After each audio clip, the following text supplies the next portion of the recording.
आज हम लोग प्रेमचंद की कृति गोदान के बारे में बात करेंगे। गोदान प्रेमचंद की हिंदी साहित्य की एक बहुत महत्वपूर्ण कृति है। हिंदी साहित्य के आप संसार के कालजयी उपन्यासों में से, कालजयी कृतियों में से इसे एक माना जाता है। प्रेमचंद ने इसकी रचना 1936 में की थी, स्वतंत्रता से पहले। और ये स्वतंत्रता से पहले के भारतीय समाज या भारतीय गाँव के बारे में, भारतीय गाँवों में जो विषमता थी और वहाँ के किसानों का जो जीवन था, मुख्य रूप से किसान, क्योंकि इसका जो नायक है होरी और उसकी पत्नी धनिया, होरी और धनिया की कहानी है।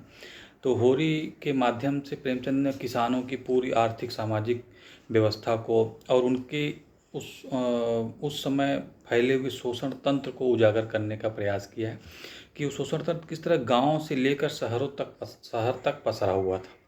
शहर में जो बड़े अधिकारी थे या जो बड़े बैंकर्स और दूसरे लोग थे जो इनकी लगान या इनकी उस पर पलते थे, उन वो सब भी, और गांव के भी जितने साहूकार और दूसरे वर्ग के लोग, जो लोग इनकी सेवा लेते थे, इनकी सेवाओं के बदले में कभी कुछ दे देते थे, कभी कुछ नहीं भी देते थे। और इसके साथ साथ जो भारतीय समाज की एक बहुत बड़ी विशेषता थी जाति व्यवस्था, उसको भी लेके उन सारे ताने बानों के बहुत ही अच्छे तरह से बुन कर उपन्यास तैयार किया है। उनकी आखिरी कृति भी थी, तो उनकी जो रचनात्मकता थी उसमें चरम पर दिखती है। अरे उपन्यास इतना भाषाओं में अनुदित हो चुका है कि इसे किसान जीवन का महाकाव्य तक कहा जाता है। इसके बारे में ज़्यादा बोलना, कितना भी बोला जाए कम ही होगा, और बहुत कुछ कहा भी जा चुका है, इस पर फिल्म भी बन चुकी है। तो जो स्वतंत्रता से पहले गाँव की, भारत के गाँव की सामाजिक आर्थिक स्थिति थी, उसके बारे में है। और उस शोषण की कई परतों को उघाड़ते हैं। जैसे एक शोषण तो है जो सामने सामने दिखता है, कुछ शोषण ऐसे हैं जो दिखते नहीं, जो हमें मान्यताओं के द्वारा हम पर लाद दिए गए होते हैं। तो होरी का जीवन आप देखेंगे तो पूरी तरह से मान्यताओं पे चलता है। जो मान्यताएं उसने अब संस्कार से अपने उन लोगों से जानी थी, और उसी संस्कार को उसी मान्यताओं को जीने का, उन्हीं मूल्यों को जीने का वो पूरा प्रयास करते हैं। उनके जीवन को, सादा सरल जीवन को देख के कई बार आपको पढ़ते हुए आपको नाराज़गी होगी कि इतना इनोसेंट है, इतना सीधा होना क्या ज़रूरी था। लेकिन बात ज़रूरत की नहीं है, बात मूल्यों की। वो जो स्थापित मूल्य थे उस समय समाज में, उसको जीने की कोशिश करते हैं। इसीलिए होरी कभी भी कोई ऐसा कदम नहीं उठाते जिससे जो उनकी मान्यताओं से उलट हो। तो आप शीर्षक देखेंगे गोदान, वो भी एक मान्यता ही है। हिंदू धर्म की ये मान्यता है कि जब परलोक में जाने के लिए या परलोक में अपना सुधारने के लिए एक बैतरणी नदी पार करनी होती है। वो नदी लोग कहते हैं, या मतलब ऐसी कथा है पुराणों में कि गाय की पूंछ पकड़कर ही पार की जा सकती है। इसीलिए कहा जाता है कि अपने जीवन में गौदान जो किए होते हैं उनको स्वर्ग मिलता है या उनका परलोक सुधरता है। तो उस गौदान की इच्छा, होरी की उत्कट इच्छा कहें या कहें कि अंतिम अवस्था की इच्छा ये थी कि एक गाय पालें, जिससे वो गौदान का जो महत्व, जो गौदान की मान्यता होती है, उसको पूरा कर सके। उसी इच्छा को लिए वो पूरा श्रम करते हैं, पूरा जीवन अपना बिता देते हैं अभाव में, कष्ट में। धनिया बार बार नाराज़ होती है उनकी पत्नी की, ऐसी क्या ज़रूरत है इतना सीधा होने, क्या है मतलब इस तरह से कष्ट सहने की। उनका बेटा विद्रोह तक करता है। उनका बेटा गोबर है जो विद्रोह करके पहले तो दूसरी जाति में जाके गांव में ही शादी करता है झुनिया से। और फिर जो उनकी अपनी मान्यता थी कि खेती में मर्जाद होती, खेती में एक तरह का सम्मान होता, जैसे जो आजकल स्टेटस सिंबल जिसको बोलते हैं, वो उसको मर्जाद होरी कहता है कि मर्जाद पालना है। मर्जाद पालने के लिए वो खेती में बने रहते हैं, लेकिन उनका बेटा गोबर नहीं मानता और वो गांव छोड़कर शहर की ओर मजदूर बनने शहर की ओर भागता है। हालांकि उसकी स्थिति भी अच्छी नहीं होती, और ये विद्रोह ऐसा नहीं कहा जाएगा कि ये खेती के विरोध में उठा और फिर विरोध शुरू हुआ और उसका जीवन कुछ बदल गया।